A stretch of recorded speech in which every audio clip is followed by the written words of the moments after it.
অনেকে বলে না সব সময় টাকা টাকা টাকা টাকা দিয়ে সবকিছু হয় না। আমি আমার নিজস্ব মতামত তোমাদের সাথে শেয়ার করছি, প্রত্যেকের মতামতকে রেসপেক্ট দিয়ে। তোমার কাছে যদি টাকা থাকে না, তুমি দুনিয়ার সবার থেকে খুশি থাকবে, বিশ্বাস করো। তো তোমার যদি মুড অফ থাকে, তুমি গিয়ে একটা অ্যাপেল ওয়াচ কিনে নিতে পারবে। তোমার যদি মুড অফ থাকে, তুমি একটা গিয়ে গাড়ি কিনে নিতে পারবে। তোমার মুড অফ থাকলে তুমি ট্রাভেল করতে পারবে, পুরো দুনিয়া ঘুরতে পারবে। তুমি এমনি হ্যাপি হয়ে যাবে, তোমার পাশে কেউ থাকুক কেউ না থাকুক। আমার মন খারাপ থেকেছে, আমি কেঁদেছি, বন্ধ ঘরে কাঁদবো। সেটা বাইরে বেরোলে, আমি যখন দরজা খুলে বাইরে বেরোবো, কাউকে সেটা দেখাবো না। লোককে যদি তুমি তোমার দুর্বল জায়গাটা দেখিয়ে দাও, লোকে সেখানেই বারবার অ্যাটাক করবে। এটাই লোকের ধর্ম, মানুষের ধর্ম এটা।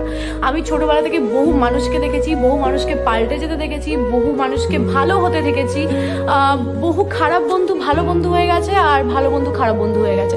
প্রচুর কিছু হতে দেখেছি আমি। আমার মনে হয় ম্যাচুরিটি কোনোদিন বয়সের সাথে সাথে হয় না, সিচুয়েশন তোমাকে ম্যাচিওর করে তোলে। তো আমার লাইফ থেকে আমি প্রচুর কিছু শিখেছি। অন্য কারোর থেকে ইন্সপায়ার যতটা না হয়েছি, নিজের থেকে অনেক বেশি হয়েছি। নিজের সাথে এত খারাপ খারাপ ঘটনা ঘটেছে, তার জন্য আমিই দায়ী। মানে অবশ্যই নিজেকে দায়ী করব, কারণ আমি মানুষকে সেই জায়গাটা দিয়েছি। চারটে মানুষ তোমার পাশে বসে থাকলো কি থাকলো না, সেটা অবশ্যই ম্যাটার করে, বা আমি জানি না, আমার ক্ষেত্রে এতটা ম্যাটার করে না। বাট অনেকে হয় না, মানুষ ছাড়া থাকতে পারো না, কারোর একটা সঙ্গ প্রয়োজন। বন্ধু বান্ধব সবার প্রয়োজন, কিন্তু আমার মনে হয়